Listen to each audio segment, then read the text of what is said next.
അവിടെ ഈ നമുക്ക് സ്പീഡ് കൺട്രോൾ ചെയ്യാൻ PWM കൺട്രോൾ ചെയ്തിട്ടൊക്കെയാണ് ചെയ്യുന്നത്. അപ്പൊ അതിന്റെ ഒരു നമുക്ക് അനാലിസിസ് ചെയ്യാനൊക്കെ നമുക്ക് നോളജ് ഉണ്ടെങ്കിലേ പറ്റത്തുള്ളൂ. അപ്പൊ അങ്ങനെയാണെങ്കിൽ മാത്രമേ ഇപ്പൊ റിസർച്ച് ചെയ്യുന്ന ഇൻഡസ്ട്രിയിലൊക്കെ നമുക്ക് ജോബിനുള്ള സാധ്യത ഉണ്ടാവും. അത്രയും നമുക്ക് ക്ലിയർ ഐഡിയ ഉണ്ട് ഇതിന്റെ ഫ്യൂച്ചർ എന്താണെന്ന്. അപ്പൊ എന്നിട്ട് പോലും എഞ്ചിനീയറിംഗ് കഴിഞ്ഞാൽ വളരെ കുറച്ച് ആളുകൾ മാത്രമാണ് EV മേഖലയിലേക്ക് കടന്നു വരുന്നുള്ളൂ, അല്ലെങ്കിൽ ആ ഒരു മേഖലയിലേക്ക് ഫോക്കസ് ചെയ്യുന്നുള്ളൂ. പക്ഷെ അങ്ങനെ വരുന്നവർ രക്ഷപ്പെടും.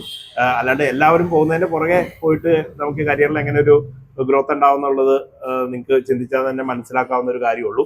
അപ്പൊ സീനിയേഴ്സും അതിന്റെ സീനിയേഴ്സ് നോക്കി കഴിഞ്ഞാൽ ഒരാൾ പോലും ഇങ്ങനത്തെ ഒരു മേഖലയിലേക്ക് കടന്നു വന്നിട്ടുണ്ടാവില്ല. അപ്പൊ നമ്മൾ എല്ലാവരും പോകുന്നതിന്റെ പുറകെ പോയിട്ട് കാര്യമില്ല. നമുക്ക് ഏറ്റവും ചാൻസ് ഉള്ളതും ഇപ്പൊ നിങ്ങൾക്ക് അറിയാം, ഇനി ഫ്യൂച്ചർ എന്ന് പറഞ്ഞാൽ EV ആണ്.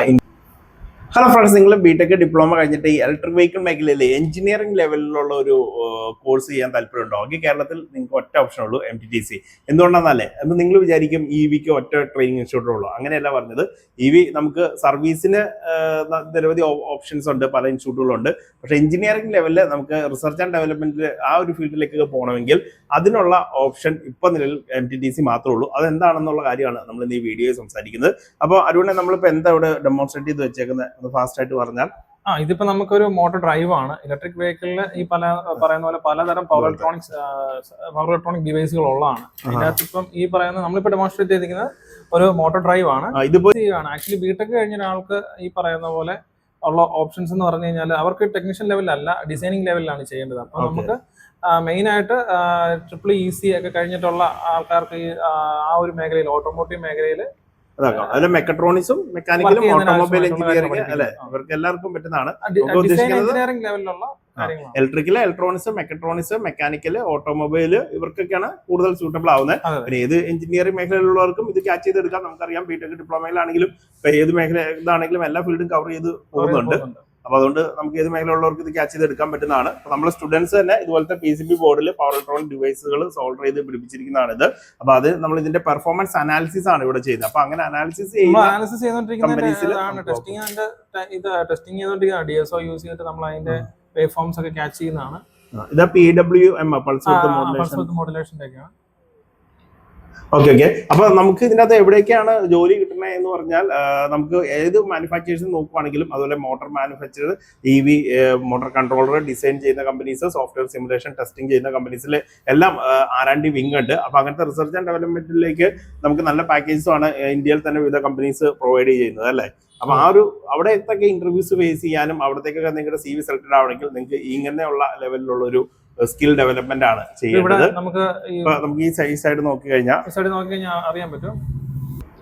ഇവിടെ ഇപ്പൊ നമ്മൾ അതിന്റെ സ്കീമാറ്റിക്സ് ആണ്. സ്കീമാറ്റിക്സ് ഈ പറയുന്ന പോലെ സ്കീമാറ്റിക്സ് ഈ മോളിൽ കാണുന്നതാണ്. നമ്മൾ അതിന്റെ PCB ആൻഡ് സ്കീമാറ്റിക്സ്, നമ്മളിത് PCB ബോർഡിന്റെ ഡിസൈൻ നമ്മൾ ചെയ്തിരിക്കുന്നതാണ്. ഇത് ചെയ്തതിന് ശേഷമാണ് നമ്മളിത് പ്രിന്റ് ചെയ്യുന്നത് അല്ലേ. ഈ കാണുന്ന നോക്കി കഴിഞ്ഞാൽ അറിയാൻ പറ്റും. ആക്ച്വലി ഇത് നമ്മൾ ഫാബ്രിക്കേറ്റ് ചെയ്ത ഔട്ട്പുട്ട് ആണ്. ഓക്കെ.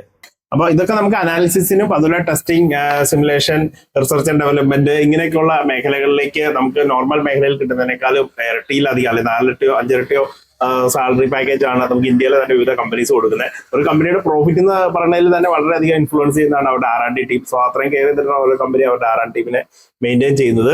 അപ്പൊ നിങ്ങൾക്ക് ഇതുപോലെ ആ ഒരു ലെവലിലുള്ള ജോബ് EV മേഖലയിൽ വേണമെങ്കിൽ MTTCയെ കോൺടാക്ട് ചെയ്യും.